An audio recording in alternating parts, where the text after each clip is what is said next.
You need to leave this park now. The words cut through the Saturday morning air like a blade. Jordan Miller kept her eyes on the baseball field.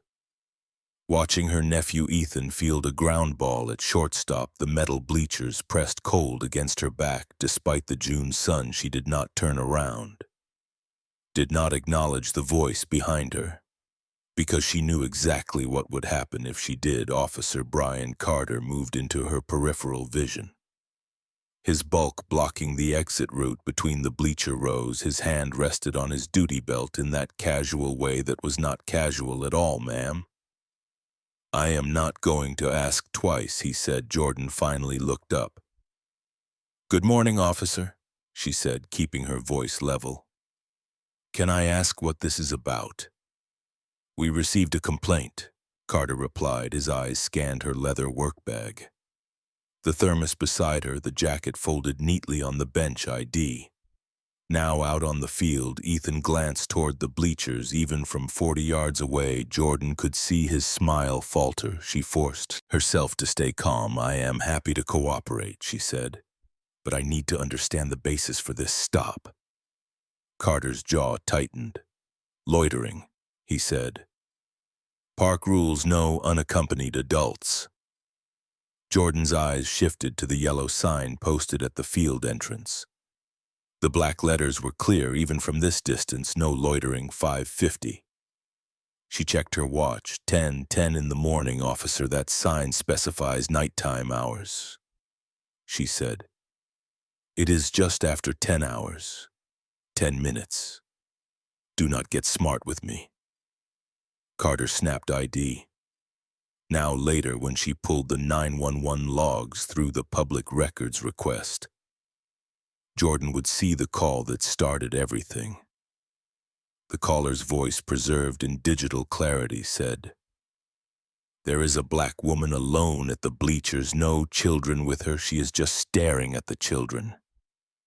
The dispatcher's note would be even more damning. Caller is white. Female state subject has done nothing illegal but feels unsafe, but that was later. Right now. Jordan reached slowly for her bag, her fingers brushing past the leather case she had carried for 18 years. The one she could not show him, not yet. The morning had started the way every Saturday morning. Started for the past 14 weeks. Jordan's alarm went off at 6:45. She woke before Ethan had breakfast ready when he shuffled into the kitchen in his rumpled Little League uniform. Eggs or cereal? She asked, already knowing the answer. Cereal. Ethan mumbled, climbing onto the kitchen stool, the honey kind. Jordan poured the cereal and watched him eat. She had packed his equipment bag the night before, checked his glove, cleaned his cleats. These small rituals mattered. They were the scaffolding that held their life together. Auntie J, Ethan said between bites, Why do people always stare at us? Jordan's hand paused on our coffee mug. What do you mean, baby? She asked. Like at the grocery store yesterday? That lady kept looking at us like she was waiting for something bad to happen. Jordan had noticed the woman too. The way her eyes had followed them down the cereal aisle, lingered on Jordan's work bag, tracked Ethan's movements as if he might suddenly pocket something. They are just curious, Jordan said, hating the lie. People notice things that are different. Just ignore them.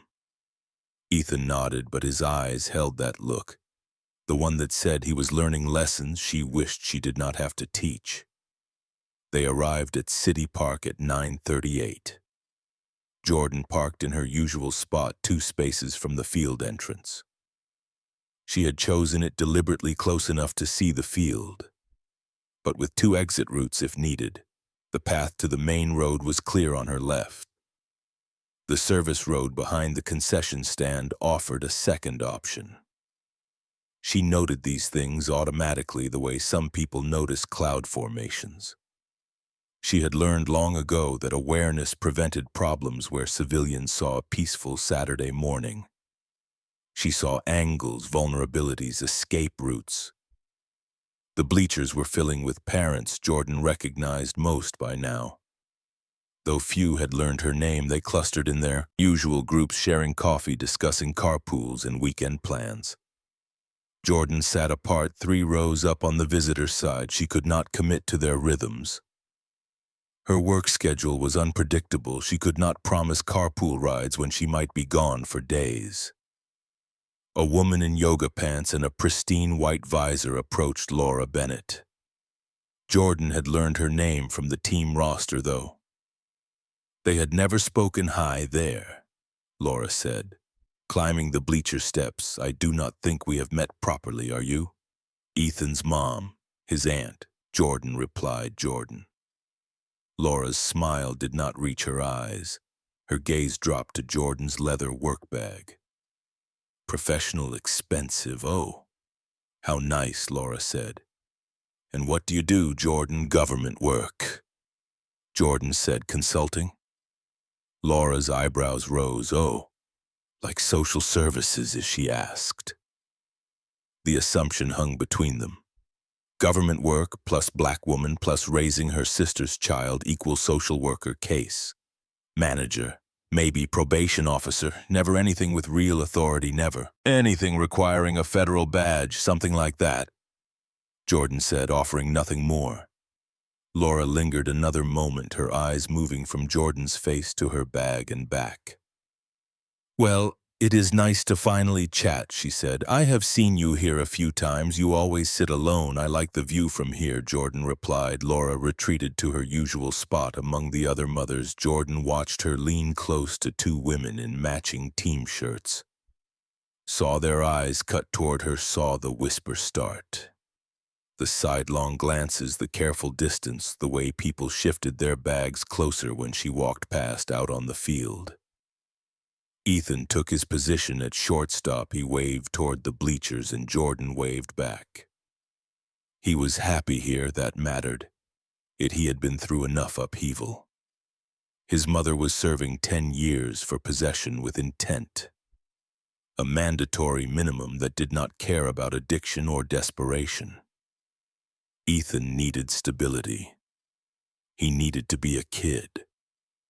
Jordan opened her thermos and poured coffee. She scanned the field with practiced efficiency.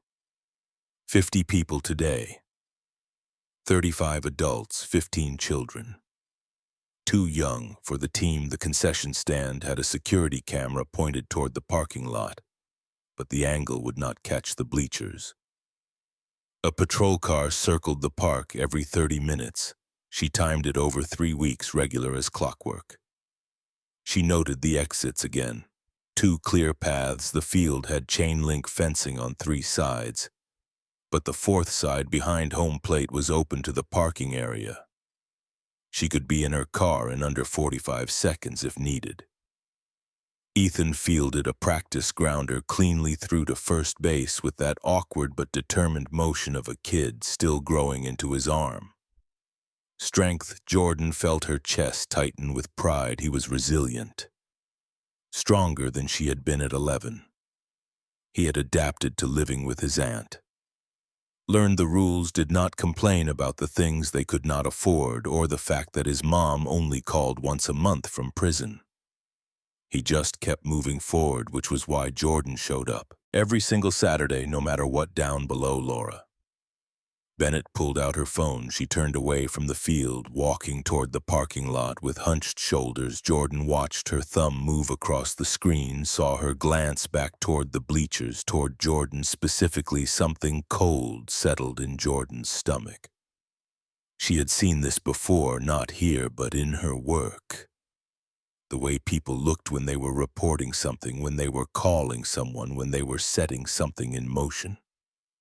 Laura's lips moved as she spoke into the phone. Her free hand gestured toward the bleachers. She shook her head at something, then nodded emphatically.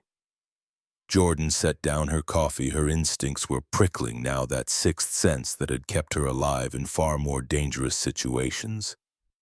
Something was wrong. She could feel it in the way Laura kept glancing over, in the deliberate way she had positioned herself, in the urgency of her gestures. Jordan told herself it was nothing, just a parent. Making a phone call, maybe talking about dinner plans or forgotten groceries, maybe complaining about last week's umpire, but her hands moved automatically, phone fully charged, keys in the side pocket, wallet with ID accessible, the leather case in the interior compartment, right where it always was on the field. Ethan caught another grounder. He turned to look at her, his face bright with joy, and Jordan waved. She kept the smile fixed even as Laura finished her call and started walking back, her expression carefully neutral.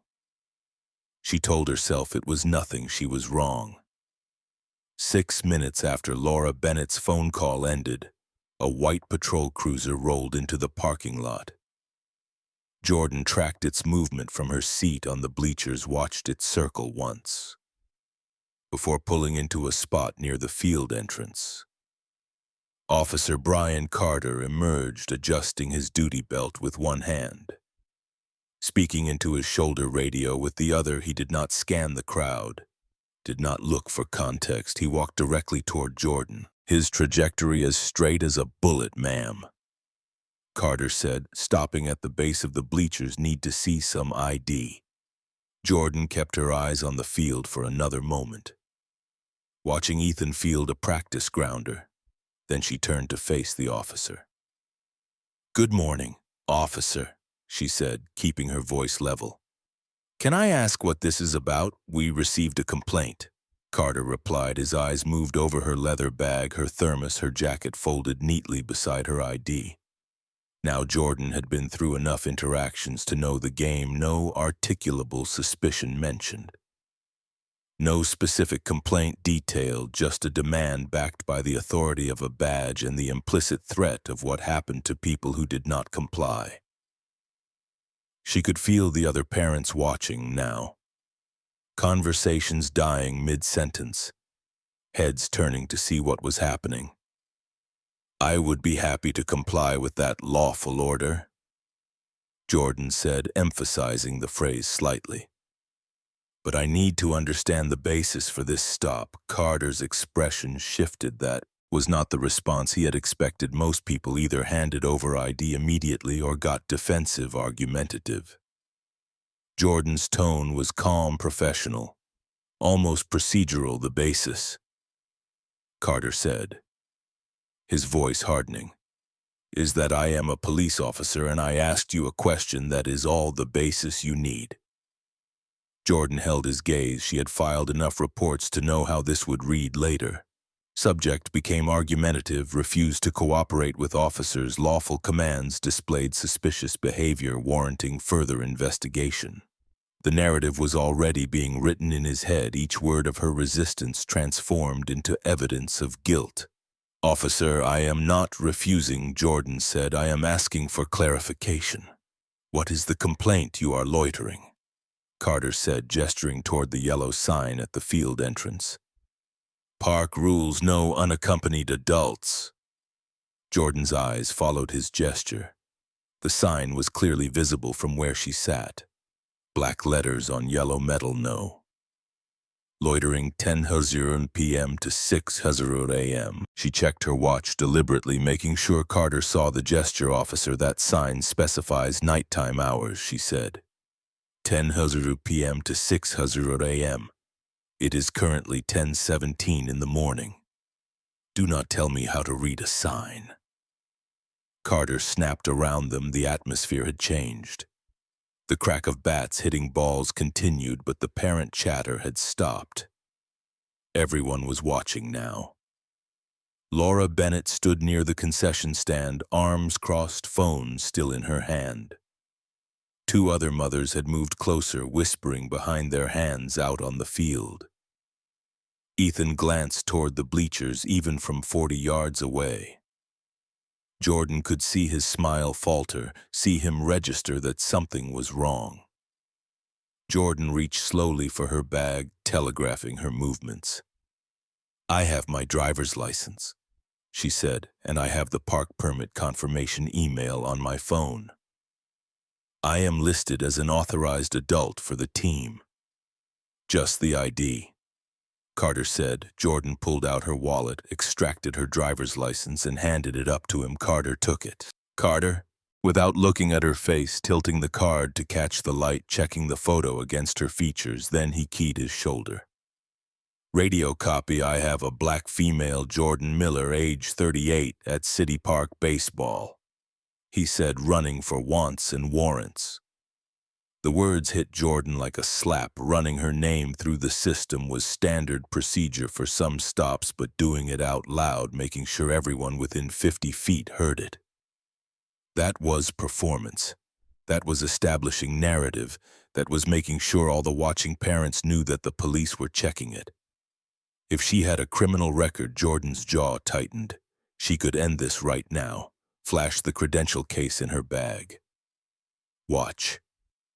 Carter's face drain of color. Watch him backpedal and apologize and retreat, but something held her back. Maybe it was the way Ethan was watching from shortstop, his glove hanging loose at his side.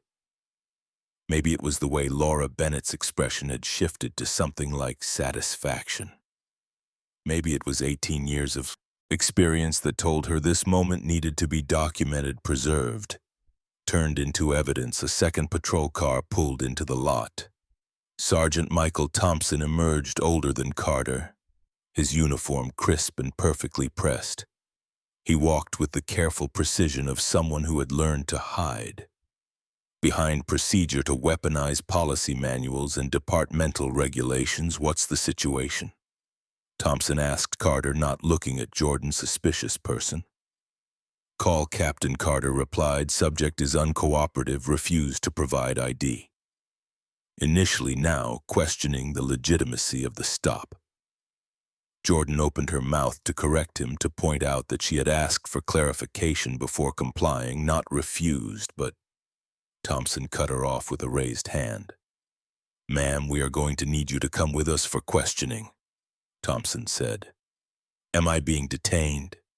Jordan asked. The question was precise, legal. The kind that forced officers to commit to a position. We are conducting an investigation, Thompson replied, his tone maddeningly neutral. That is not an answer, Jordan said. Am I free to leave, Thompson? Exchanged a glance with Carter. The radio at Carter's shoulder crackled. Unit 12. Be advised, subject. Jordan Miller has no wants or warrants. Record is clear. For a moment, Jordan thought that would be it. Clean record, valid ID, park permit on her phone, proving she had every right to be there. They would hand back her license, maybe warn her about something vague like loitering regulations and leave, but Carter stepped closer instead, moving into what any tactical manual would call the intimidation zone. You are coming with us, he said. End of story. On what grounds? Jordan asked. I have provided identification. I have a clean record. I have explained my presence here. What law have I broken? Obstruction. Thompson said, the word delivered like a verdict. You are obstructing our investigation. The irony would have been funny if it were not so dangerous. She had asked questions. She had requested clarification. She had complied with every lawful order while politely asserting her rights, and now somehow that compliance had transformed into obstruction. Footsteps pounded across the grass. Jordan's heart sank before she even turned her head. Ethan was running toward them, his cleats kicking up small clouds of dirt, his face twisted with confusion and fear. Auntie Jay, he called out. What is wrong? What is happening?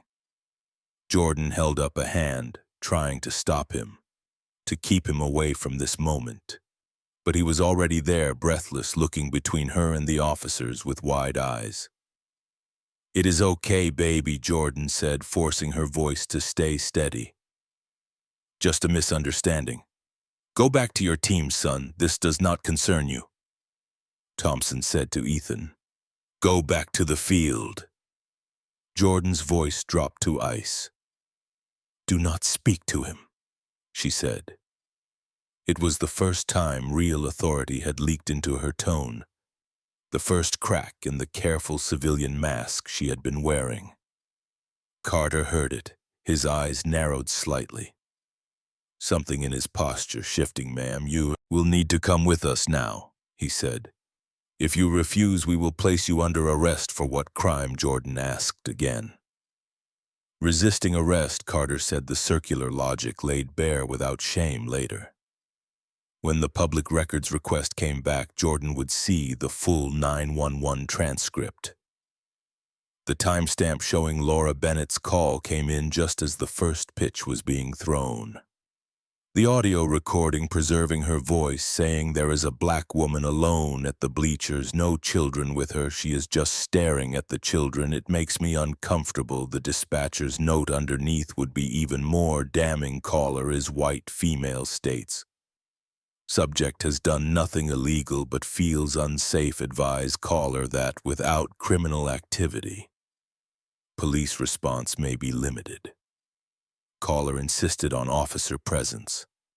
The system had documented its own failure, preserved the moment when fear became weaponized, when discomfort became justification, but that knowledge was still days away right now. Jordan stood on the bleachers with her nephew, watching two officers closing in the weight of 18 years of service pressing against her ribs like a stone she could not show.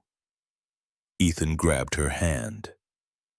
"I do not understand," he whispered. "You did not do anything wrong." Jordan squeezed his fingers. "I know, baby," she said. "Sometimes that does not matter, Laura." Bennett moved toward the officers with the confidence of someone who knew. She had already won. Her white visor caught the morning sun. Her yoga pants pristine despite the dusty field. She carried her phone like a shield, like proof of righteousness. "Officers, thank God you are here," Laura said, slightly breathless. "I am the one who called. I was concerned because, well, she has been sitting here alone and with all the news lately about predators at parks." The words hung in the air, deliberately vague but loaded with implication. Predators, as if Jordan's presence alone was threat enough to justify the label, "Ma'am." "I am his aunt," Jordan said, keeping her voice level despite the rage building in her chest. "I am here every Saturday. I am on the approved adult list for the team. I have never seen you before." Laura replied, her tone suggesting concern rather than accusation. But the effect was the same. It was a lie. Jordan had documentation proving she had attended 14 consecutive Saturday games, had signed in at the field house every time, had her name recorded in the team parent directory. But Laura delivered the falsehood with such casual certainty that it became truth in the ears of the officers, in the minds of the watching parents. A woman standing near the concession stand, younger than Laura, with a kind face and a team shirt, spoke up. "Actually, I have seen her," the woman said, her voice tentative. "She is here every week. Same spot on the bleachers." Laura turned, her expression shifting just enough to convey disappointment. "Are you sure?" Laura asked. "I mean, maybe you are thinking of someone else. There are a lot of people here each week." The younger woman's courage faltered. "I think it was her," she said, but her voice had lost its certainty. She took a small step backward, retreating into the safety of the crowd. Jordan watched the exchange with clinical detachment. This was how it worked. One person with social capital could reshape reality, could make witnesses doubt what they had seen, could transform 14 weeks of peaceful attendance into suspicious behavior that no one could quite verify.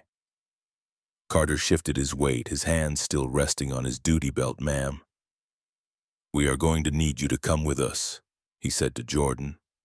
"We can sort all this out at the station." "Sort what out?" Jordan asked. "I have my park permit on my phone. I can show you the confirmation email right now. I am listed as Ethan's legal guardian in the team registry." "What exactly needs to be sorted?" "Your attitude, for one thing." Carter said. Around them, the crowd had grown. Parents who had been watching their children practice had drifted closer, drawn by the spectacle. Jordan could feel their eyes on her, could sense the calculations happening in their minds. The police were here. They had received a complaint. The woman must have done something otherwise. Why would the officers insist on taking her away? Ethan's hand tightened in Jordan Auntie J. "I do not want you to go," he whispered. Jordan knelt down, bringing herself to eye level with her nephew. "Baby, I need you to go back to your team," she said softly. "Find Coach Nathan Williams. Tell him exactly what is happening here. Tell him I need him to call Mrs. Peterson." Mrs. Peterson was Ethan's caseworker assigned through the Department of Children and Family Services when Jordan had taken custody. The mention of a caseworker would later become another data point in the officer's narrative, another piece of evidence that something about Jordan's situation was irregular, suspicious, worth investigating. "But what if they take you? I call you Ethan," asked, his voice cracking. "Then Mrs. Peterson will come get you," Jordan said, "and I will see you later tonight, I promise." It was a promise she was not entirely sure she could keep, but she said it anyway because that is what Ethan needed to hear. Coach Nathan Williams, a stocky man in his 50s with a clipboard and a whistle, jogged over from the dugout. "What is going on here?" he asked. Looking between Jordan and the officer's police business, Thompson said, "Please step back, sir." "Jordan is one of our team parents," Coach Nathan Williams said. "She is here every week. Is there a problem? We are investigating a complaint." Carter replied, his tone making it clear the conversation was over. Coach Nathan Williams looked at Jordan, his expression torn between wanting to help and not wanting to interfere with police. "You want me to call someone?" he asked her. "Mrs. Peterson," Jordan said, "the numbers in the team directory tell her I will be delayed picking up Ethan." The careful phrasing was deliberate. Delayed, not arrested, as if this were a minor inconvenience. A scheduling conflict rather than what it actually was, "Ma'am. We need to go now," Carter said. "Go." Taking a step closer, Jordan stood slowly, her movements controlled and deliberate. "I am complying," she said clearly, making sure her words carried to the watching crowd. "I am cooperating fully with your instructions. I am walking voluntarily. I am not resisting." She was narrating her own actions, creating a verbal record that would contradict whatever report Carter would later write. She had learned this technique from defense attorneys, from civil rights activists, from people who had survived encounters with police by making their compliance so explicit that no one could later claim they had been aggressive or threatening. Laura Bennett had pulled out her phone again, filming the scene. Other parents were doing the same now. A forest of phones raised in recording. Jordan caught glimpses of herself in the screens, saw how she must look to them. A black woman being escorted away by police while her nephew cried, exactly the kind of scene that would be captioned and shared and debated in neighborhood social media groups, transformed into evidence of whatever people wanted to believe about who belonged in their parks and who did not. As they walked toward the patrol cars, Jordan's phone buzzed in her pocket. She could feel it vibrating against her hip. She could imagine the caller ID showing Agent Simone Chen's name. Her supervisor trying to reach her for the weekly check-in they had scheduled, but Carter had already made it clear she was not allowed to answer. The morning sun felt too bright, too cheerful for what was happening. Birds sang in the trees lining the parking lot. A child's laughter carried from a playground on the far side of the park. The world continued its pleasant Saturday rhythm while Jordan's life tilted into something else entirely behind them. Ethan's voice rose above the crowd noise. "She did not do anything. You cannot take her. She was just watching me play." Jordan did not turn around, could not turn around, because if she saw his face, saw the tears she knew were falling, she might do something that would make the situation worse. She might let the careful control slip. She might show exactly how much rage was burning beneath her calm exterior. So she kept walking, kept her shoulders straight, kept her breathing even. She had been trained for worse than this. She had faced armed fugitives and hostile witnesses in situations where one wrong move meant death. She could handle two suburban cops with inflated egos and a skewed sense of authority. She could handle it. It because she had to, because Ethan was watching, because 18 years of service had taught her that sometimes the best weapon was not force but patience. The system had rules, procedures, chains of custody and review boards, and oversight mechanisms.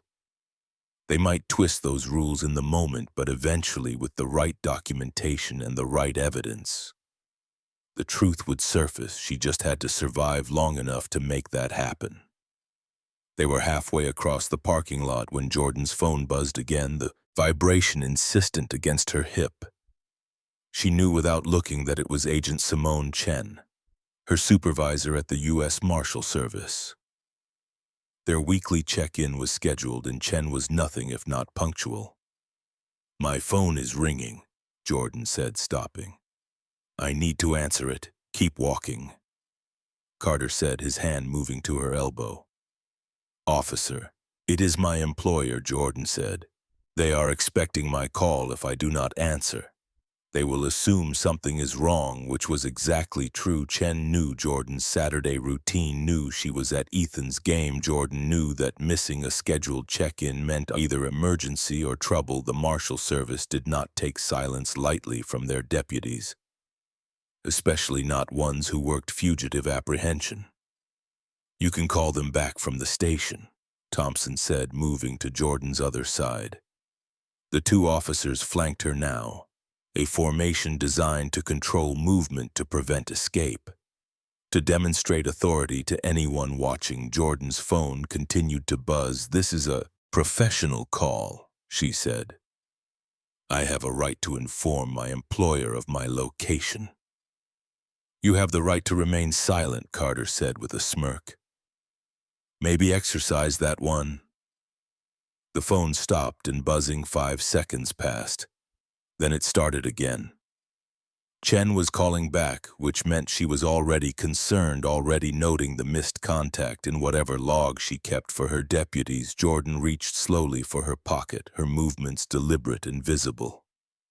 "I am retrieving my phone," she announced. "I am going to answer this call. I am not resisting or fleeing. I am simply exercising my right to contact my employer." "Do not," Carter warned. Jordan's fingers closed around the phone. She had almost pulled it free when Carter's hand shot out and grabbed her wrist. His grip was tight, painful, his fingers digging into the tendons. "I said do not," he repeated. "You are hurting me," Jordan said, keeping her voice level.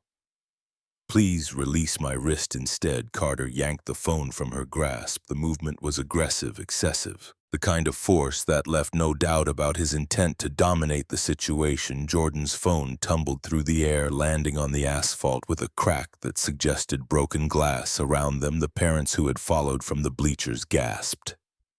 Phones continued recording, capturing the moment when the encounter shifted from uncomfortable to openly hostile. Jordan looked down at her phone, then up at Carter. Her jaw was tight, but her voice remained controlled. "That was an unlawful seizure," she said. "I was not under arrest. I was complying with your instructions to walk to your vehicle. Taking my property by force was not a lawful action." "It is evidence now," Thompson said, bending to pick up the phone. He examined the cracked screen, then slipped it into an evidence bag he had pulled from his pocket. "Part of our investigation, the lie was so smooth, so practiced that Jordan almost admired its audacity. Her phone was not evidence of anything except their inability to control the narrative, but once it was in that bag, labeled and logged, it became official. It became part of the record that would justify everything they did next. Later, when the body-worn camera footage was finally released through the federal inquiry, it would show all of this in digital clarity. Carter's body cam mounted on his chest had captured the phone seizure from his perspective. The video would show Jordan's controlled breathing, her hands visible and non-threatening. It would show the parents watching from a distance, their expressions shifting from curiosity to concern. It would catch the audio of Ethan's quiet suit carrying across the parking lot. The sound of a child watching his world tilt sideways. That footage would become evidence, but first it had to survive the 90-day retention window. The mysterious technical glitches that plagued inconvenient recordings. The department's careful management of what the public was allowed to see. "I want that phone log properly," Jordan said. "I want a receipt showing it was taken from me the time it was seized in the name of the officer who took it. You will get your receipt at the station." Thompson said, "If we decide to give you one, the casual dismissal of procedure was almost breathtaking." Jordan had spent 18 years working within the law, respecting chains of custody, documenting every piece of evidence. With meticulous care, she had seen cases fall apart because of sloppy paperwork, because of broken chains, because of officers who thought the rules did not apply to them, and here were two cops demonstrating exactly why those rules existed, why oversight mattered, why trust in law enforcement was eroding with every unlawful seizure and casual violation. "I am noting the time," Jordan said. 10:00 a.m. "Officer Carter seized my personal phone without a warrant, without probable cause, during what was described as a voluntary interview. Officer Thompson witnessed and facilitated this seizure. You done?" Carter asked for now. Jordan replied. They reached the patrol car. Thompson opened the back door. "Watch your head," he said, the courtesy phrase sounding almost mocking given the circumstances. Jordan looked back toward the baseball field one last time. Ethan stood at the edge of the parking lot, Coach Nathan Williams's hand on his shoulder, his face streaked with tears. Other children had gathered around him, their game forgotten, their Saturday morning transformed into a lesson about how quickly safety could become danger, how easily authority could become abuse. Jordan climbed into the back of the patrol car, the door slamming shut with the heavy finality of a cell closing. The interior smelled of disinfectant and fear of all the other people who had sat in the seat, who had felt the same cage close around them. Her phone was gone, her ability to contact Chen, to alert the Marshal Service, to document what was happening, all gone, but she had been in worse situations. She had been held by drug cartels who wanted to trade her for their captured associates. She had been in buildings that were about to be raided by rival gangs. She had survived because she knew how to wait, how to watch, how to let the system think it had won, while she gathered every scrap of information that would later become evidence. So she sat in the back of that patrol car and waited for the next move, her mind already cataloging every detail, every violation, every crack in their procedure that she would later use to bring the entire operation down. The patrol car's radio crackled to life as Thompson slid into the driver's seat. A dispatcher's voice cut through the static, professional and detached. "Unit 7. Be advised, Captain Marsha is en route to your location, ETA 3 minutes. Carter, settling into the passenger seat, muttered something under his breath that Jordan could not quite catch. But his body language said enough. Shoulders tensing, hand rubbing the back of his neck. The arrival of a supervisor was not what he had wanted. Through the patrol car's metal mesh divider, Jordan watched the baseball. Field parents were clustering in small groups now.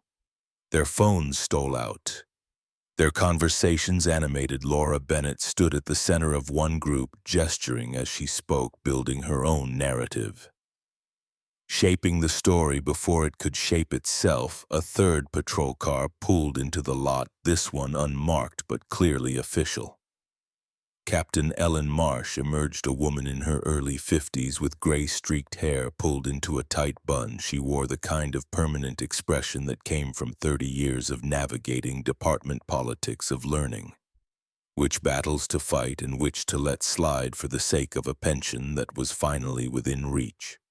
Marsh strode toward Thompson and Carter with the measured pace of someone annoyed at being pulled into a Saturday morning situation. "What is the issue here?" she asked, her voice carrying across the parking lot. "Suspicious person call," Captain Thompson replied, straightening slightly subject. "Initially refused to provide identification. Became argumentative when we attempted to investigate." Jordan's jaw clenched. The rewriting of history was already underway. Initially refused had replaced. Asked for clarification, argumentative had replaced. Exercising her rights, the truth was being sanded down, reshaped, made to fit the narrative they needed. "Did she break a law?" Marsh asked, pulling out a small notebook. Carter hesitated. "Loitering, Captain. Potentially trespassing on park property." "Which one?" Marsh's pen hovered over the paper. "The sign says no loitering," Carter said, his voice less certain. Now she was sitting alone on the bleachers with no children present. Marsh looked toward the bleachers, then at the yellow sign by the entrance. Jordan could see her reading it, noting the time restrictions, doing the mental calculation that any competent officer would do. The sign specified nighttime hours. It was mid-morning. The loitering charge would not hold, and the trespassing. Marsh asked. "She is uncooperative," Carter said, pivoting, when the legal ground beneath him crumbled. "Aggressive attitude, questioning our authority to conduct a stop there." It was the real charge, not loitering or trespassing or any actual crime. The charge was attitude. The crime was refusing to accept humiliation quietly. Marsh walked to the patrol car and peered through the window at Jordan. Their eyes met, and Jordan saw the calculation happening. Behind the captain's expression, a black woman leather work bag, well-spoken enough to know her rights, the mention of government work. This could be a problem if handled wrong, could be a news story, could be a complaint that went to the mayor's office. But on the other hand, Laura Bennett was standing right there along with a dozen other parents who voted in local elections, who attended city council meetings, who donated to campaigns. The kind of constituents who called the mayor directly if they felt unsafe in their own parks. Marsh straightened and walked back to Thompson. "Take her in for questioning," she said, her voice loud enough for the watching crowd to hear. "We will sort everything out at the station on what charge Captain Jordan called." Through the closed window, making sure her words carried, Marsh turned her expression carefully neutral. "Obstruction," she said. "You are obstructing our investigation." The circular logic was perfect in its simplicity. They were investigating her suspicious residence. She questioned their right to investigate, therefore she was obstructing the fact that her questions were legal, that her presence was lawful, that the entire investigation was built on nothing more than one woman's discomfort. None of that mattered. The system had its own momentum now. Jordan sat back against the hard plastic seat. She had expected this outcome the moment Marsh arrived and saw the crowd. A captain could not back down in front of constituents, could not admit that her officers had overstepped, could not undermine their authority even when they were clearly wrong. The institution protected itself first. Individual rights came second, if at all. Marsh turned to address the crowd of parents.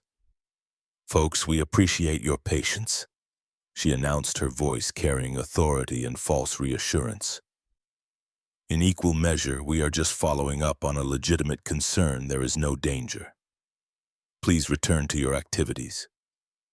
Some parents drifted back toward the bleachers, their curiosity satisfied, their faith in police authority reaffirmed. Others lingered, still filming, still watching. Jordan caught sight of Coach Nathan Williams on his phone, presumably calling Mrs. Peterson as she had requested. Ethan stood beside him, small and alone despite being surrounded by people. The patrol car's engine started. and they pulled out of the parking lot. Jordan watched through the rear window as the baseball field receded, as Ethan became a small figure among many. As the last piece of her normal Saturday morning disappeared from view. The drive to the station took 15 minutes.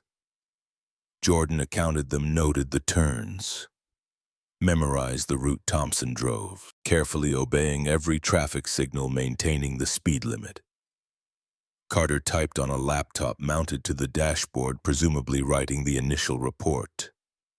That would form the foundation of whatever charges they decided to pursue. Subject displayed hostile behavior from initial contact, Carter said aloud as he typed his words, half statement and half performance. Refused to comply with lawful orders. Created a disturbance in a public park. Demonstrated suspicious interest in minor children. Each word was a nail, a piece of evidence that would later be cited in reports and court documents that would follow Jordan through whatever process came next. The fact that none of it was true did not matter. It was official now, documented part of the record. Jordan said nothing. She had worked enough cases to know that anything she said in this car would be used against her.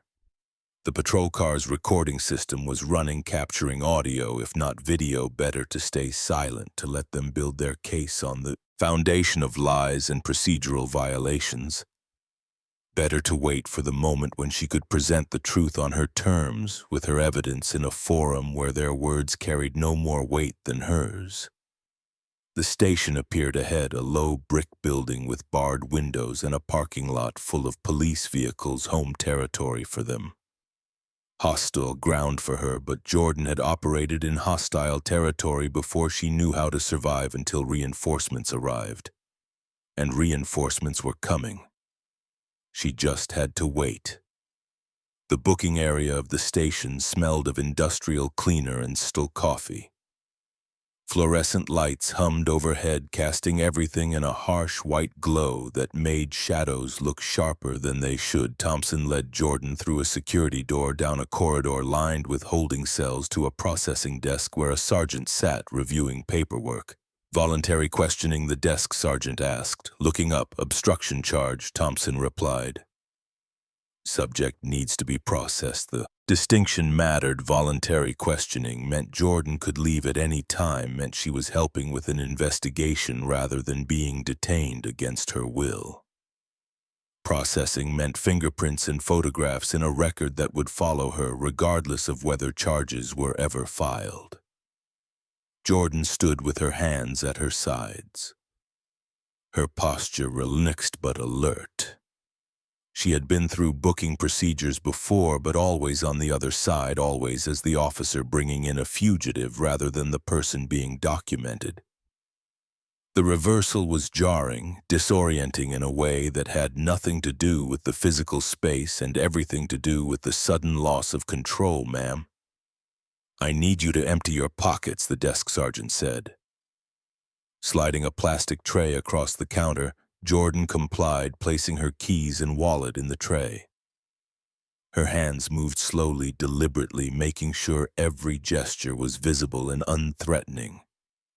That is everything, she said. The bag too, Carter said from behind her. Jordan lifted her leather work bag and set it on the counter. The desk sergeant unzipped it, his hands moving through the contents with practiced efficiency. Phone charger, notepad, pens, a protein bar, sunglasses, and then his hands found the leather case in the interior compartment. What is this? The sergeant asked, pulling it out. Personal item, Jordan said, keeping her voice neutral. The sergeant opened the case and Jordan watched his expression change. The gold star inside was visible through the clear window, along with the official credential card beneath it. United States Marshal Service Deputy U.S. Marshal Jordan Miller, Northern District of Illinois. For a moment, nobody moved. The sergeant's eyes went from the credential case to Jordan's face and back again. Hutchins stepped closer, looking over the sergeant's shoulder. And Jordan saw the exact moment when comprehension hit him, the way his jaw tightened. the way his hand moved unconsciously to his collar as if his uniform had suddenly become too tight. "I will need to catalog this," the sergeant said, his voice carefully neutral. He closed the case and set it aside, not logging it in the evidence sheet, not documenting its presence. Jordan noted the omission, filed it away with all the other violations she was accumulating. "Let's move this along," Hutchins said, recovering his composure. "We need to get her processed and into an interview room." The sergeant nodded, but his hands were less certain now as he continued inventorying Jordan's belongings. He had just seen federal credentials. He knew, even if Hutchins was trying to ignore it, that this situation had become complicated in ways that went beyond a simple obstruction charge. "Turn around, please," Carter said to Jordan. "Hands behind your back." "I will walk voluntarily," Jordan said, not moving. "There is no need for restraints. I have complied with every instruction. I am not a flight risk. I am not violent. Handcuffs are not necessary, not your call," Carter replied, pulling the cuffs from his belt. "I have kept her hands visible, kept her voice steady, officer. I am stating for the record that I am complying voluntarily. Restraints are not required for my cooperation." Carter grabbed her right wrist, his grip unnecessarily rough. His fingers dug into the tendons hard enough to hurt, hard enough to make Jordan's hand go momentarily numb. It was pain compliance, a technique designed to force submission through discomfort. And it triggered something in Jordan's training, something deeper than conscious thought. Her arm rotated smoothly, a joint lock reversal, executed with a kind of muscle memory that came from thousands of hours of practice. The movement was not aggressive, was not an attack, but it broke Carter's grip and left her wrist free. It happened in less than a second, fast enough that Carter stumbled backwards slightly, his face flushing with surprise and anger. "She is resisting," Carter shouted loud enough for anyone in the station to hear. "Subject is physically resisting arrest. I am not resisting," Jordan said, her voice cutting through his accusation with clear precision. "You are using excessive force. My hands are visible. I am not fleeing. I am not attacking you." Grabbed my wrist with unnecessary force and I adjusted my position. That is not resistance. That is self-protection. She was narrating her actions, creating an audio record that would contradict whatever report they filed later. Her hands remained at her sides, clearly visible. No threat to anyone but Carter's pride had been wounded. His authority challenged, and that was more dangerous than any physical resistance could have been. "Turn around," Carter demanded now. Jordan turned slowly, keeping her movements controlled. Carter moved in fast, yanking her arms behind her back with enough force to strain her shoulders. The handcuffs clicked shut, and Jordan felt the metal bite into her wrists, too tight deliberately. "Too tight. These are too tight," she said clearly. "They are cutting off circulation. I am requesting that they be loosened and that I receive a medical evaluation on record," noted Hutchins said from across the room. But he did not move to adjust the cuffs, did not call for medical, did not document her request in any visible way. The word was empty, a performance of procedure without any actual follow-through. Pain radiated up Jordan's arms from where the metal dug into her wrists. She could feel her fingers starting to tingle, the first warning sign of restricted blood flow. But she kept her breathing steady, kept her voice calm, kept demonstrating the kind of control that they apparently lacked as they walked her toward the holding area.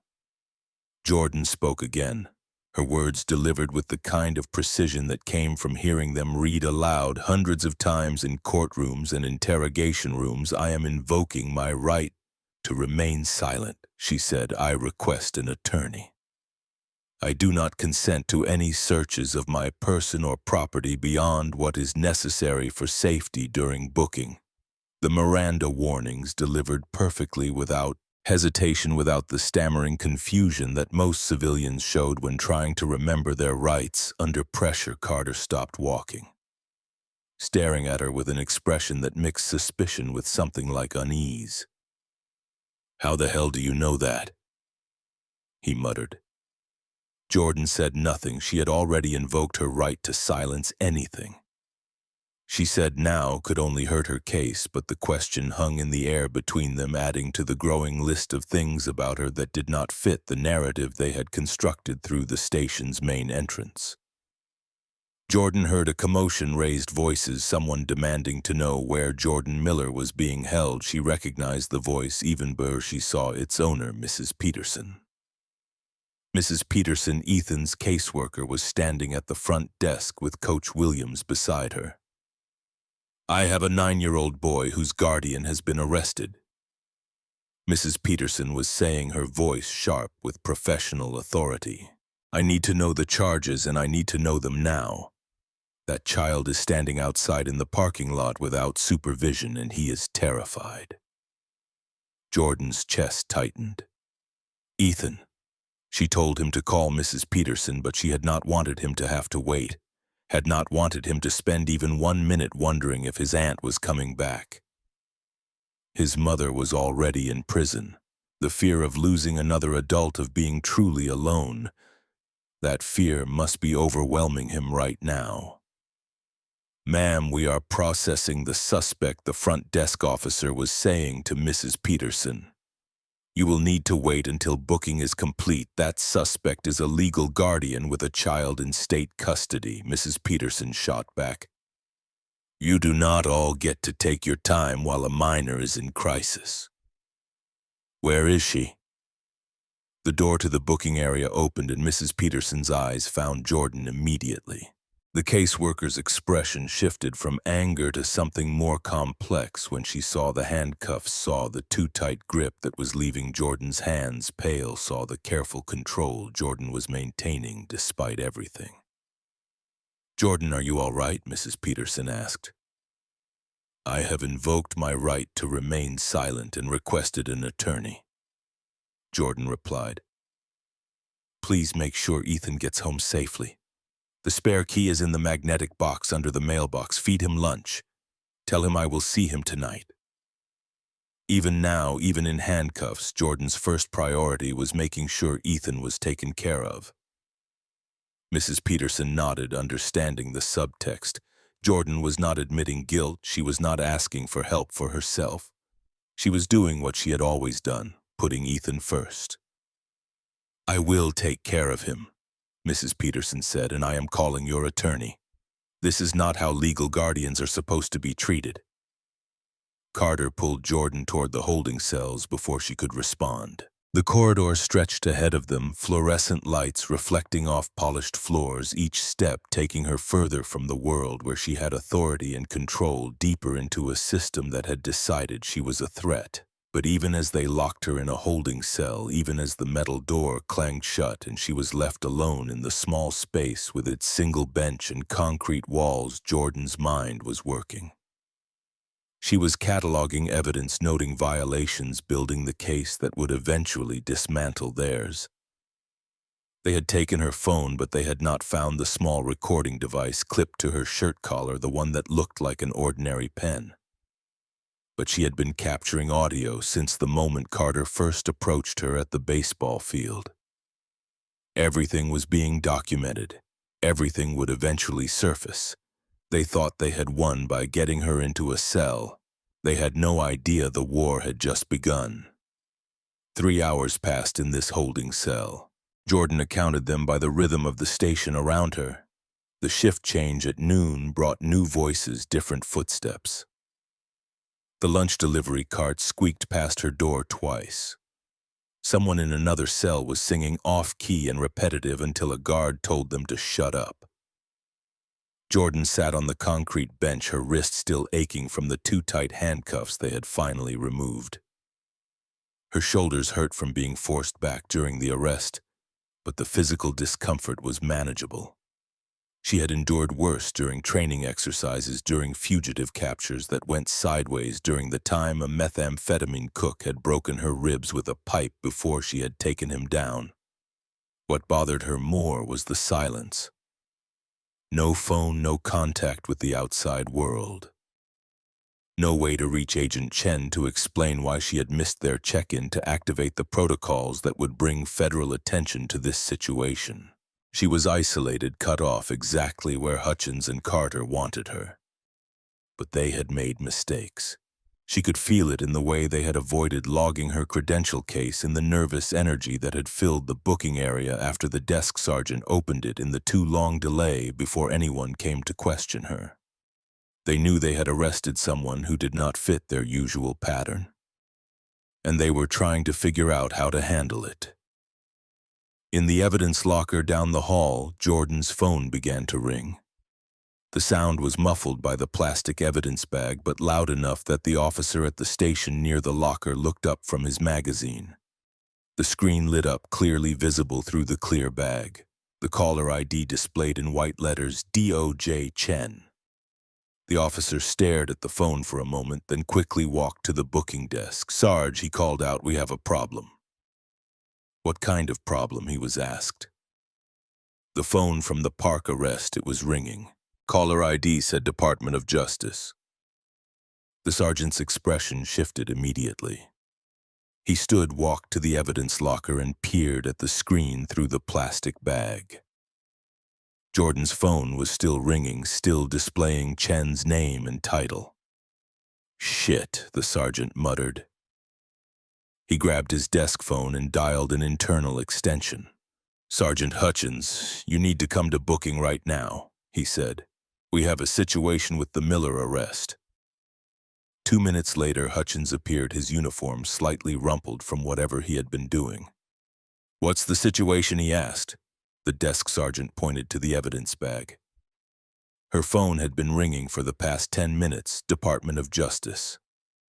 Same caller, multiple attempts.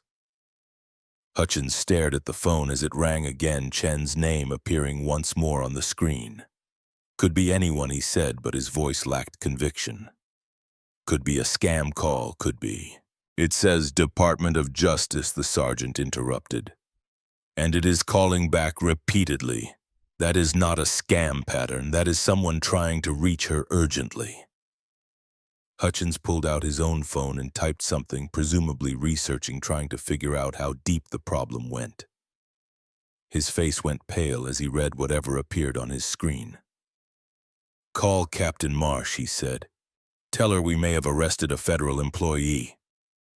The words hung in the air of the booking area, transforming the atmosphere from routine to crisis in an instant. A federal employee meant oversight, meant potential investigations, meant the kind of scrutiny that could end careers.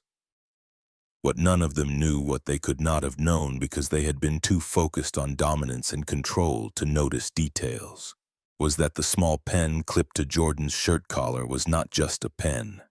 It was a recording device purchased legally, used within the bounds of one-party consent law. The device had activated the moment Carter first said, "You need to leave this park." Every word since then had been captured, digitized, and uploaded to a secure cloud server in real time. The recording held everything: Carter's initial approach without reasonable suspicion, Jordan's calm request for clarification, the phone seizure, the excessive force during handcuffing, her precise recitation of Miranda rights, every violation, every procedural error, every moment of their overreach, had been documented with timestamp and audio clarity that no report could contradict. The evidence was already backed up in 3 separate locations: the cloud server, Jordan's personal encrypted drive, which synced automatically in the Marshal Service's secure file system, that received copies of all recordings made by deputies in the field as part of their duty logs. Even if they found the device now, even if they destroyed it, the recordings were beyond their reach. But they did not know that yet. They were still operating under the assumption that they controlled the narrative, that their reports would be the official version, that Jordan was just another civilian who had learned the hard way not to challenge police authority. Officer Tyler Ramos appeared in the booking area, his young face troubled. He was 29 and 3 years out of the academy, still idealistic enough to be bothered by what he had witnessed at the park. "Sarge," he said to Hutchins, "I need to talk to you about the Miller arrest." "Not now," Ramos Hutchins replied, still focused on his phone. "It is important," Ramos insisted.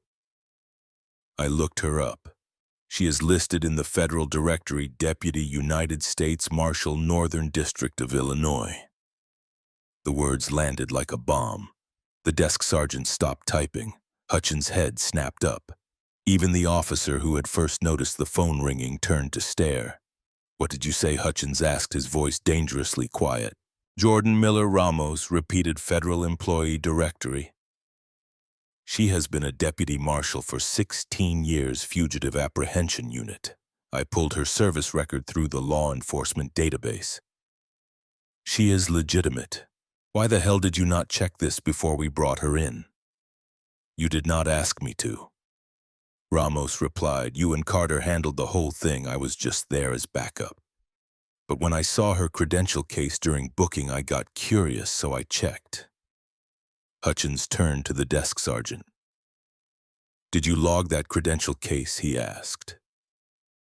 The sergeant's silence was answer enough. The credential case sat on a shelf behind the booking desk, visible but undocumented, as if pretending it did not exist would somehow make it disappear. "Get Captain Marsh on the phone," Hutchins said now. While they scrambled, while panic spread through the booking area like a virus, Jordan sat in her holding cell and waited. She could hear the raised voices, could sense the shift in energy even through the thick metal door. Something had changed. Someone had figured out who she was, or at least part of it. The system was starting to crack. Her phone rang again in the evidence locker. Chen was not giving up. She would keep calling, keep trying, keep escalating until someone told her where her deputy was and why she was not answering. The Marshal Service did not abandon its own. They had learned that lesson the hard way over decades of losing people in the field, of leaving families without answers when a deputy went silent. The entire apparatus of federal law enforcement had started moving, and it was moving now, whether Hutchins and Carter realized it or not. The clock was ticking. The recordings were stored. The evidence was mounting. Every minute they kept her in the cell was another nail in the case that would eventually dismantle their careers. Jordan leaned back against the concrete wall and allowed herself a small, cold smile.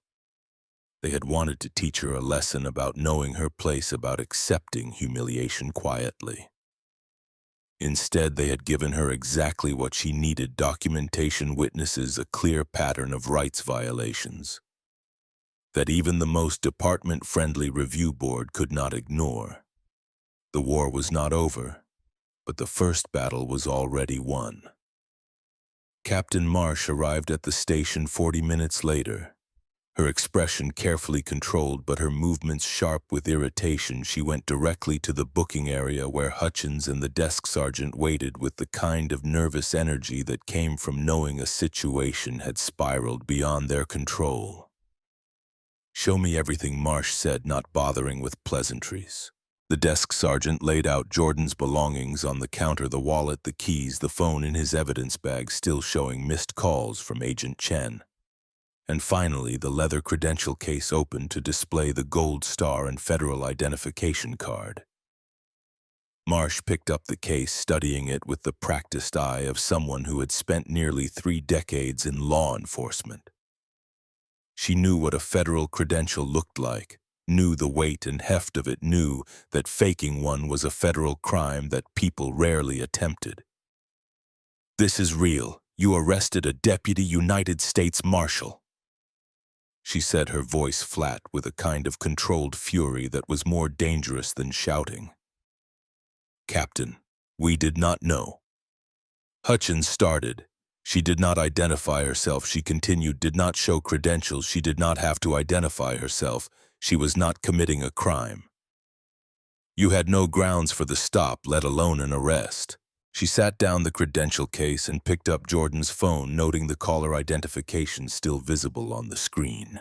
And you have been ignoring calls from her supervisor at the Department of Justice for over 3 hours. The desk sergeant and Hutchins exchanged glances. We were trying to verify her employment, Hutchins said weakly. Marsh's voice dripped with skepticism. You could have called the United States Marshal Service in 5 minutes. You could have checked the federal law enforcement database. Instead, you held a federal officer without cause, denied her access to communication, and violated approximately a dozen procedural requirements. She pulled out her phone and dialed. This is Captain Ellen Marsh, District 3, she said. I need to speak with whoever is supervising Deputy Jordan Miller immediately. Yes, I will hold. She allowed the weight of the pause to stretch for 30 seconds before her posture changed slightly. Agent Chen, she said, this is Captain Marsh. I am calling regarding Deputy Miller. She is currently in our custody following an incident at City Park. Even from across the room, Hutchins could hear Agent Chen's response, the sharp edge of authority in her voice, demanding answers. Yes, ma'am, she is unharmed. No, ma'am, no charges have been filed yet. We are currently reviewing the circumstances. Yes, I understand this is a federal matter. I will have her released immediately and we can discuss the details. Marsh ended the call and turned to face Hutchins with an expression that promised consequences. Release her, she said now, and pray that the United States Marshal Service does not decide to make an example out of this department. While they processed Jordan's release, gathered her belongings, and prepared the paperwork that would pretend this had all been a reasonable mistake, 3 miles away, a man was working on his own investigation. Wallet keys she powered on the phone, ignoring Hutchins's presence, as she scrolled through the missed calls, 15 from Agent Chen, 3 from Mrs. Peterson, 7 from a number she did not recognize. The voicemail icon showed 22 new messages. The station's front door opened and Mrs. Peterson entered with Ethan beside her. The boy's eyes were red from crying, his Little League uniform dirty from sitting on the ground, his hand clutching the caseworkers with desperate strength. Auntie J. Ethan broke free and ran to her, wrapping his arms around her waist with enough force to make her stumble back a step. Jordan knelt down, holding him tight, feeling his shoulders shake with stones. I am okay, baby, she whispered. I am right here. I am okay. They said you might not come back, Ethan said against her shoulder. They said people who get arrested sometimes do not come home. Who said that? Jordan asked, though she could guess. The kids at the field after you left, they were saying things about you, about us. Coach Williams made them stop, but I heard them. Jordan pulled back just enough to look at Ethan's face. Listen to me, she said. I am here. They cannot keep me from you. I did not do anything wrong, which means I will always come back, always. Do you understand? Ethan nodded, but his grip did not loosen. Mrs. Peterson approached her professional composure, barely masking her anger. We need to talk, the caseworker said to Jordan, about what happened, about why a legal guardian was detained for 4 hours without notification to Child Services. Not here, Jordan replied, standing and taking Ethan's hand. Let us go home first. They walked out of the station together into the late afternoon sun that seemed too bright, too cheerful for what had happened. Jordan's car was still at the park, but Mrs. Peterson had driven Ethan here in her own vehicle. They retrieved Jordan's car later after Ethan was calm after the immediate crisis had passed. As they reached the parking lot, Jordan's phone rang. Agent Chen's name appeared on the cracked screen. Jordan answered immediately. I am okay, she said before Chen could speak. I am out. I am with my nephew. I will call you back in an hour with a full report. You are suspended from active duty pending review. Chen set her voice tight with controlled anger that was not directed at Jordan. Standard protocol when an officer is arrested. But Jordan, we are going to fight this. The entire service is behind you. I know, Jordan said. Thank you. She ended the call and looked down at Ethan at his tear-streaked face and confused eyes. She had spent 16 years hunting people who had evaded justice. Now she was hunting justice itself and the people who thought they were above it. 5 days after her arrest, Jordan sat in a small conference room at the county's internal affairs office. The room was windowless, painted in institutional beige, with a long table dividing the space between her and the investigator. Assigned to review the incident, a recording device sat in the center of the table, its red light blinking steadily.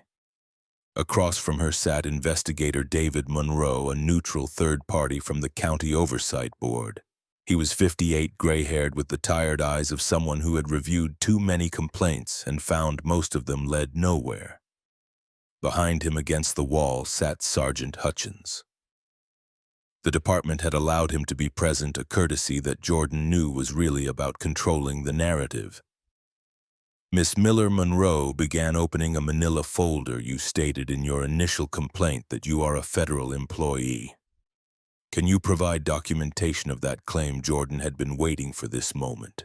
She had spent 5 days preparing, gathering evidence, organizing the documentation that would transform this from a simple, she said, dispute into something much larger. She reached into her bag and pulled out the leather credential case, placing it on the table between them.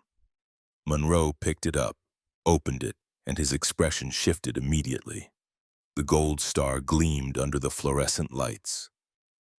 The credential card beneath it showed Jordan's photo. Her name, her title, United States Marshal Service. Deputy United States Marshal Jordan Miller, Fugitive Apprehension Unit, Northern District of Illinois. You are a federal law enforcement officer, Monroe said. His voice carefully neutral, but his eyes had sharpened with new attention. I have been a Deputy United States Marshal for 16 years, Jordan replied. I hold a top-secret security clearance. I have served on over 3 federal appointments. I have testified in federal court 47 times. My record is spotless. Monroe examined the credential case more closely, checking the hologram, the serial number, the official seals that marked it as genuine. Why did you not identify yourself during the initial encounter? He asked. Because I was not required to, Jordan said. I was not on duty. I was attending my nephew's baseball game as a civilian. I had committed no crime. I had no obligation to present federal credentials during an unlawful stop.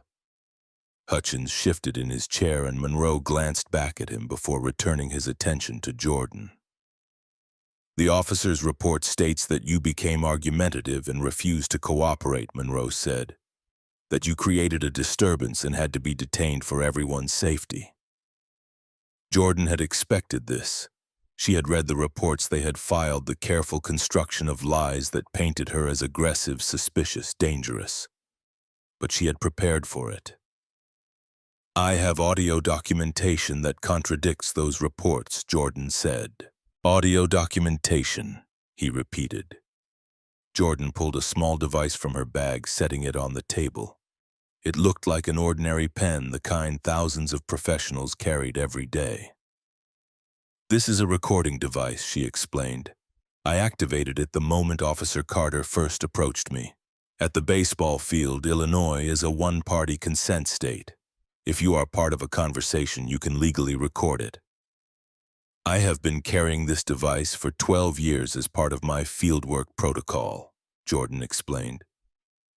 She connected the device to a small speaker also from her bag. This recording had been uploaded to secure cloud storage in 3 separate locations. The United States Marshal Service has a copy as part of my duty log. Jordan continued. My personal encrypted backup has a copy and the cloud service provider has a copy with timestamp verification. Even if this device is destroyed, the recordings are preserved and authenticated. Monroe leaned forward, his attention completely focused now. "Play it," he said. Jordan pressed play. The audio quality was clear, professionally clean, every word audible. Carter's voice came through first, that initial command delivered with casual authority. "You need to leave this park now." Then Jordan's response, calm and measured, "Good morning, officer. Can I ask what this is about?" The recording played through the entire encounter. Carter's escalating aggression, Jordan's repeated requests for clarification, her calm compliance. Even as she questioned the legal basis for the stop, the moment when Carter seized her phone, the crack of it hitting the pavement audible on the recording, Jordan's precise narration of her actions during the handcuffing. Her perfect recitation of Miranda rights, and finally Carter's muttered question that revealed how unexpected her knowledge was. "How the hell do you know that?" When the recording ended, the conference room was silent. Monroe's expression had transformed from neutral skepticism to something harder, more focused. Hutchins had gone pale, his earlier confidence evaporated. "Officer Carter approached you without stating reasonable suspicion." Monroe said, his voice now carrying the tone of someone building a case rather than just reviewing a complaint. "He demanded identification without legal basis. He seized your phone through excessive force, and according to this recording, you never became argumentative or created a disturbance. You remained calm and compliant throughout." "That is correct," Jordan replied. "Everything in the officer's reports about my behavior is false. The recording proves it." Hutchins finally spoke up, his voice tight. "That recording could be edited," he said. "We have no way to verify its authenticity."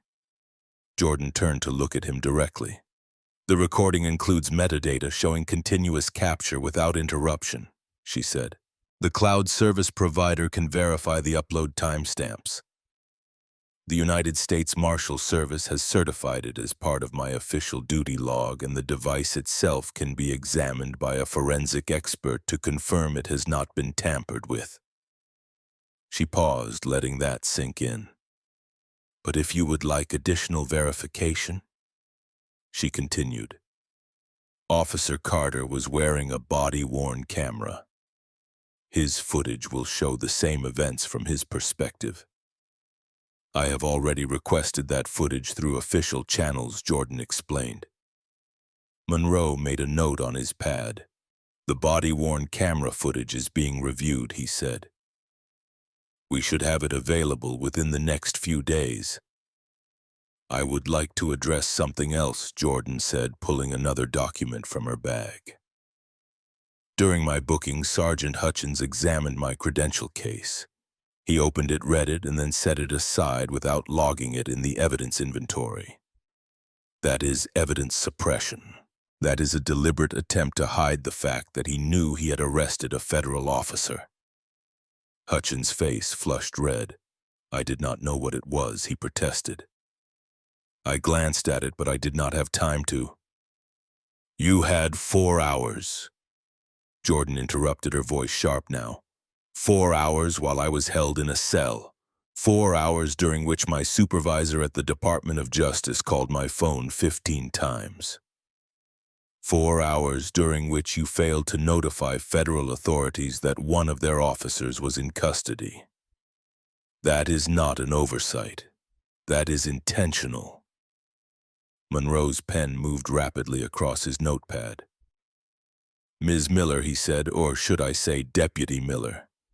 These are serious allegations: evidence suppression, false arrest, excessive force, failure to notify federal authorities. You understand that if these claims are substantiated, we are looking at potential federal charges against the officers involved." "I understand exactly what we are looking at," Jordan replied. "I have worked in law enforcement for 16 years. I know what happens when officers abuse their authority. I know the system is designed to protect them. But I also know that when you have evidence this clear, this documented, this irrefutable, the system has to respond. She pulled out another document, several pages stapled together. "This is my formal complaint," she said, sliding it across to Monroe. "It details every violation, every procedural error, every unlawful action taken during my detention. It includes timestamps, witness names, and references to the relevant statutes and policies that were violated." Monroe accepted the document, scanning the first page. "This is comprehensive," he said. "I have written enough incident reports to know what documentation looks like. And I want to be clear about something Jordan said. This is not just about me. This is not just about one wrongful arrest at a baseball field." She pulled out the final item from her bag, a USB drive. "This drive contains a Freedom of Information Act request I filed for all 911 calls related to City Park over the past 18 months, she explained. "The city clerk's office provided the recordings 3 days ago. I have listened to all of them." She placed the drive on the table. 47 suspicious person calls in 18 months, Jordan continued. 43 of them described black individuals. Most calls came from the same small group of residents. The dispatch notes show that in almost 90% of cases, responding officers found no criminal activity and released the subjects without charges. Monroe picked up the USB drive, turning it over in his hands. "You are suggesting a pattern of racial profiling," he said. "I am not suggesting anything," Jordan replied. "The data speaks for itself. Someone in that neighborhood has been weaponizing 911 calls to harass black families, and the police department has been responding without questioning the pattern, without examining whether these calls represent legitimate concerns or discriminatory harassment." Hutchins stood abruptly. "This is absurd," he said. "We respond to all calls. We are required to investigate complaints. We cannot just ignore concerned citizens. Do not make 47 calls about people who are doing nothing illegal." Jordan interrupted. "Concerned citizens do not systematically target one demographic group. This is not community policing. This is harassment under color of law." Monroe held up a hand. "Sergeant Hutchins, please sit down," he said. "Deputy Miller, I am going to need to review all of this evidence, the recording, the 911 logs, your formal complaint. This investigation is now being expanded beyond the initial incident to examine potential systemic issues." "There is one more thing," Jordan said. She pulled out her phone, the screen still cracked from where Carter had knocked it to the ground. "I need to show you something that happened after you released me." She opened her email and turned the phone so Monroe could see the screen. "This email arrived 2 days ago," she said. "No return address. Sent through an anonymous remailer. The subject line read, 'You should drop this.'" Monroe leaned closer to read the email text. "Are you being threatened?" he asked. "Read it yourself," Jordan replied. The email was brief, its message clear despite the attempt at vague language. "Deputy Miller, pursuing this complaint will not end well for you or your family. Consider what is best for your nephew. The community has long memories. Think carefully before you proceed." Monroe sat back in his chair, his expression grim. "This is witness intimidation," he said. "Have you reported this to your federal supervisors?" "I have reported it to Agent Chen." "My direct supervisor," Jordan confirmed. "The Marshal Service is treating it as a threat against a federal officer. They are investigating the source." The conference room felt smaller now, the weight of accumulated evidence pressing down on everyone present. Hutchins looked like he wanted to be anywhere else. Monroe's expression had shifted from neutral investigator to someone realizing that the case he had expected to be routine paperwork had become something much more significant. Jordan gathered her documents, placing them back in her bag with the same methodical care she had used to present them. I want justice, she said, not just for myself, but for everyone who has been targeted by this pattern, every black family that has been harassed at that park, every person who is too afraid or too poor or too worn down to fight back. This investigation will take time, Monroe said. We have procedures, protocols. I know the procedures, Jordan interrupted. I have been on the other side of them for 16 years. I know how long they take. I know how they can be delayed, obstructed, buried under bureaucracy. That is why I am not waiting. You should, she stood, and Monroe stood with her. What does that mean? He asked. It means I am taking this public, Jordan replied. There is a city council meeting scheduled for next week. It is a public forum. Anyone can speak. I am going to present all of this evidence there in front of the council, in front of the press, in front of the community. I am going to make sure everyone knows what happened and why it matters. The city council chamber was packed beyond capacity. Every seat was filled. People stood along the walls, overflow crowds gathering in the hallway outside. News cameras lined the back row, their red recording lights creating a constellation of attention. Jordan stood near the rear entrance, watching the room fill with faces she recognized and many she did not. Reverend Marcus Cole had organized the turnout with the efficiency of someone who had spent decades mobilizing communities. He stood near the front greeting arrivals, directing people to seats, his presence a calm anchor in the growing energy of the room. Beside him, Emily Park from the ACLU adjusted her laptop, preparing the presentation that would lay bare 18 months of documented harassment. Ethan sat in the third row with Mrs. Peterson, his Little League uniform replaced by a button-down shirt that made him look older than 9. He waved when he spotted Jordan, and she waved back, drawing strength from his presence. He needed to see this. He needed to understand that fighting injustice was possible, that speaking truth could shift power, that his aunt had not been arrested because she had done something wrong, but because the system itself was broken. The council members filed in, taking their seats on the raised platform that gave them literal and symbolic elevation above the citizens they supposedly served. Mayor Thompson sat at the center, his expression already weary, as if he knew this evening would be difficult. To his right, Councilman Alex Price adjusted his microphone, his face showing nothing but professional courtesy, but Jordan noticed how his eyes kept scanning the crowd, how his fingers tapped nervously against his leather portfolio. Mayor Thompson brought the gavel down. This meeting of the City Council is now in session. He announced, we will begin with public comment. First speaker is Laura Bennett. Laura approached the microphone with the confidence of someone who had never been told no by anyone who mattered.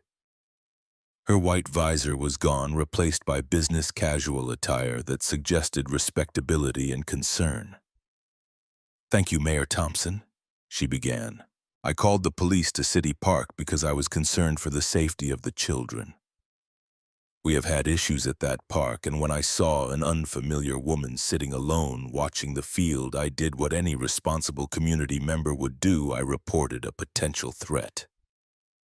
Murmurs rippled through the crowd. Reverend Cole stood, his voice carrying across the chamber. What issues? Be specific, Miss Bennett. Laura's composure flickered. Well, there have been suspicious people, she said. Reports of concerning behavior.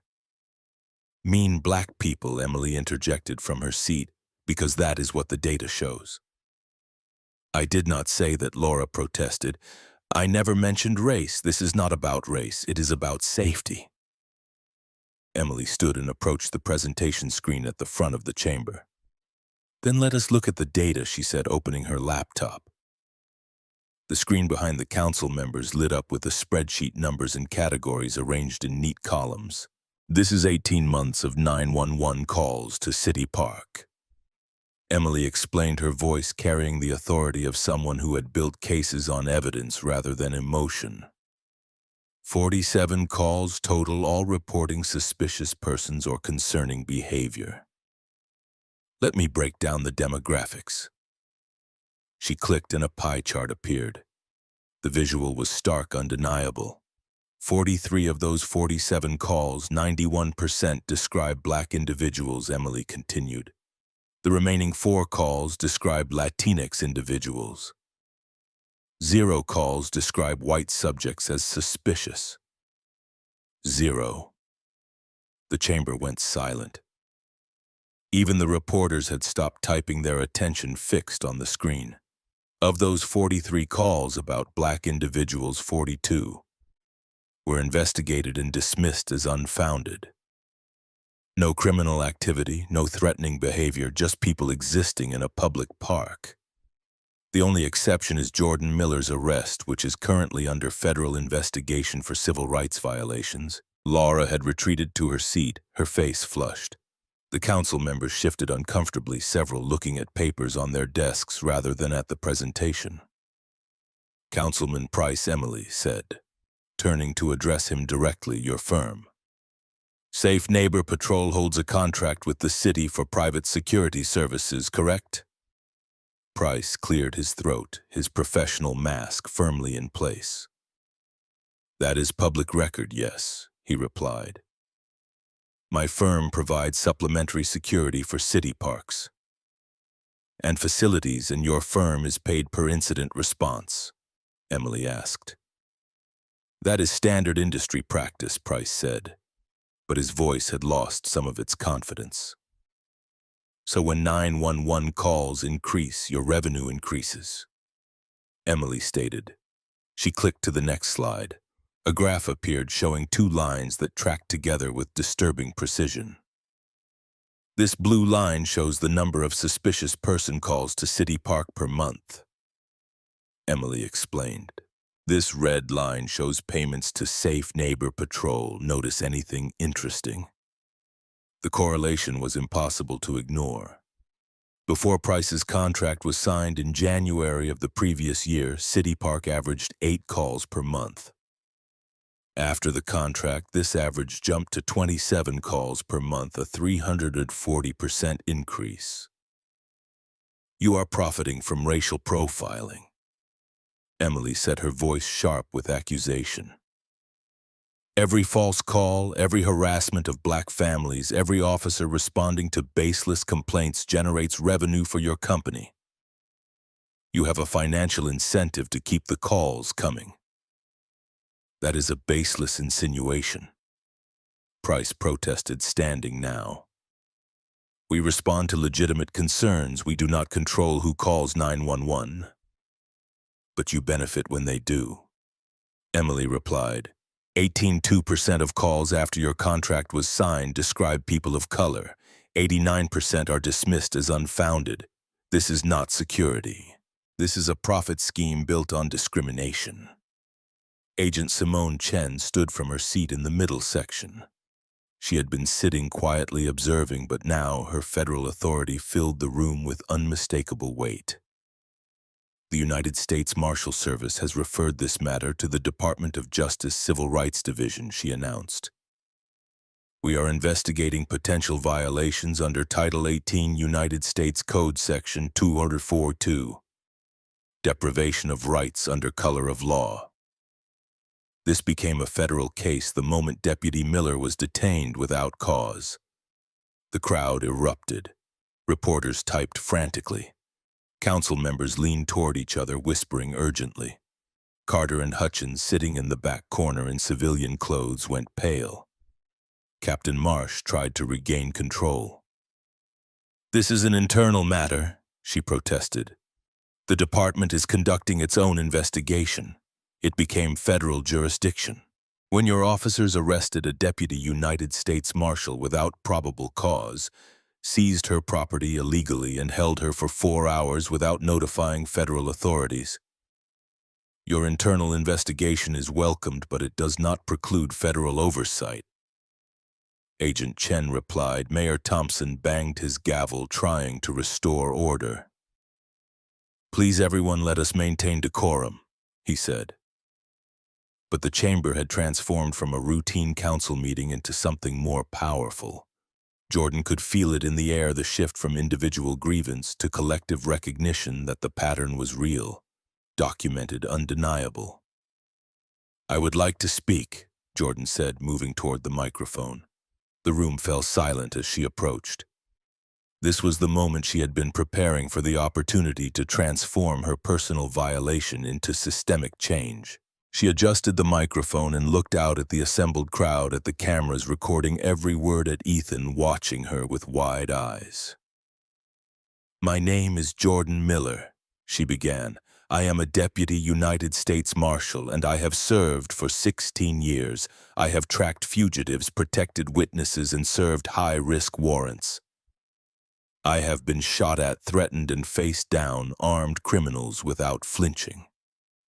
She paused, letting her credentials settle into the room's consciousness. "But nothing prepared me for my nephew's face when I was arrested for watching him play baseball." She continued, her voice carrying an emotion now controlled but genuine. For the first time in his life, he learned that doing everything right would not protect him, that even his aunt, a federal agent, could be treated like a criminal for existing in a public park. "This is not about me," Jordan said. "It is about every black parent who has been told they are suspicious for attending their child's game. Every grandmother asked for identification while sitting on a bench. Every teenager stopped for loitering on their own street. It is about a system that sees our presence as a threat rather than belonging." She looked directly at Laura Bennett. "You called 911 because my presence made you uncomfortable," Jordan said. "Not because I did anything wrong, not because I threatened anyone, but because you would rather weaponize the police than question your own prejudice." Then she turned to Price. "And you built a business model on that prejudice." She continued, "You profit when people like Miss Bennett call. You profit when officers respond to baseless complaints. You profit from the harassment of families who have every right to be in those parks. You wanted to make me leave." Jordan said, her voice rising with controlled passion. "You did not, and I am not leaving now. None of us are, because this community deserves better than a system that treats some of its citizens as permanent suspects." The chamber erupted in applause. People stood, some crying, others shouting support. The news cameras captured it all, the moment when one woman's refusal to accept humiliation became a community's demand for justice.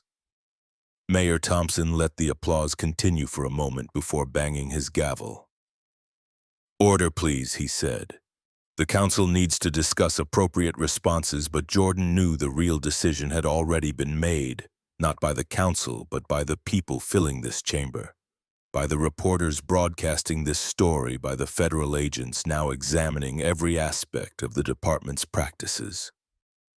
The system was being forced to respond, not because it wanted to, but because the evidence was too clear, the witnesses too numerous. The documentation was too thorough to ignore. Monroe, the internal affairs investigator, stood from his seat.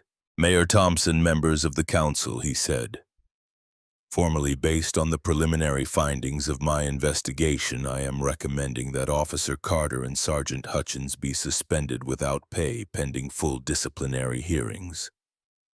Captain Marsh's handling of the situation is also under review. Additionally, I am recommending that the city immediately suspend its contract with Safe Neighbor Patrol pending a full audit of billing practices and incident response patterns. The correlation between increased calls and increased payments requires thorough examination." Price stood abruptly, gathering his papers. "I need to recuse myself from this discussion," he said, his carefully maintained composure finally cracking due to potential conflicts of interest. The chamber watched him leave, his exit more damning than any accusation. Jordan felt something tighten in her chest, finally begin to ease, not victory, not yet, but progress, movement, the first cracks in a system that had seemed impenetrable.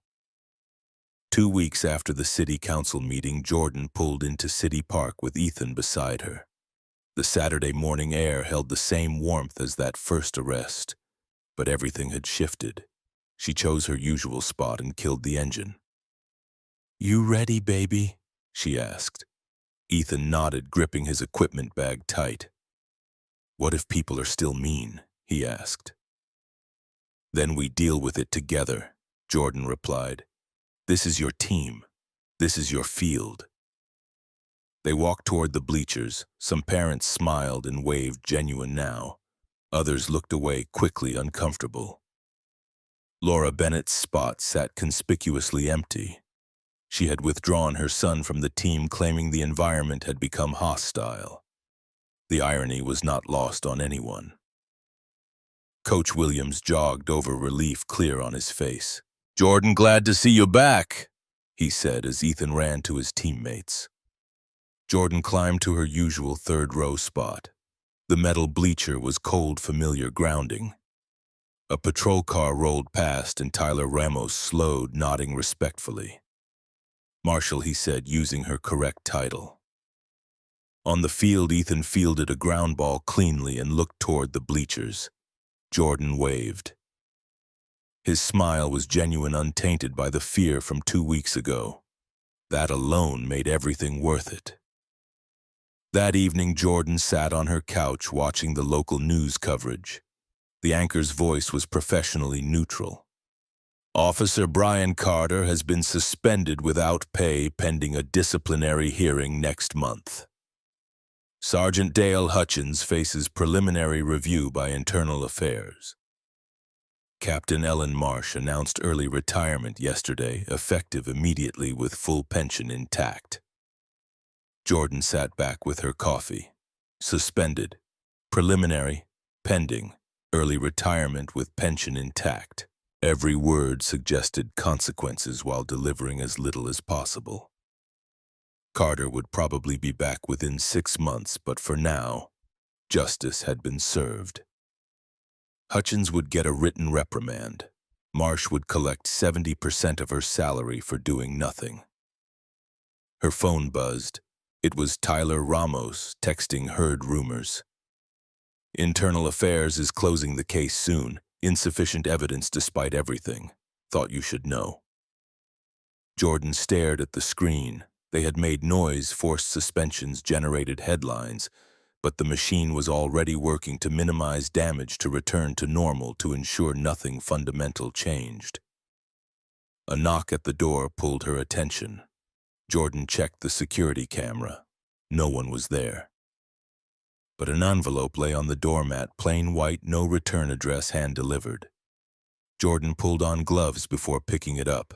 Inside was a single sheet, most text obscured by thick black redaction bars. Only fragments were visible. "Safe Neighbor Patrol monthly quota price. Confirms expand to Southside Parks." The final line was clear, unredacted, deliberate. "They know you have the audit. Watch your back." Someone inside was helping her or threatening her. The metadata would be scrubbed, untraceable. She placed the paper in an evidence bag, documenting it like everything else. But the message had landed. This was not over. "Auntie J." Ethan appeared in the doorway, rubbing his eyes. "Why are you still up?" "Just finishing work, baby," Jordan said, sliding the evidence bag away. "Bad dream." Ethan shook his head, but his expression was troubled. "That lady at the park today," he said, "the one with the camera, she was taking pictures of us." "Well, yeah," Jordan said carefully. "Some people are curious. The news made us famous for a while." "Will they come after us again?" Ethan asked, voice small. "The police or the people who don't want us there?" Jordan knelt, taking his hands. "Maybe," she said, refusing to lie, "but we will be ready and we will not let them win." "You promise?" Ethan asked. "I promise we will fight," Jordan replied.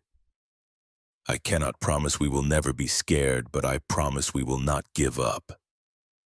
After tucking Ethan back in, Jordan returned to her kitchen table. The redacted email lay beside her laptop, which showed her ongoing Freedom of Information Act request for body camera footage from her arrest. That footage had become a problem. The department had released most of Carter's recording, the part showing Jordan calm and compliant, but 10 minutes were missing. 10 crucial minutes right after Carter seized her phone when he would have realized his mistake, when he would have discussed with Hutchins how to proceed. The department claimed a technical glitch corrupted the file, but Jordan knew evidence did not just disappear. It was disappeared by someone with access, someone high enough to manipulate the chain of custody. Her phone buzzed again. Unknown number.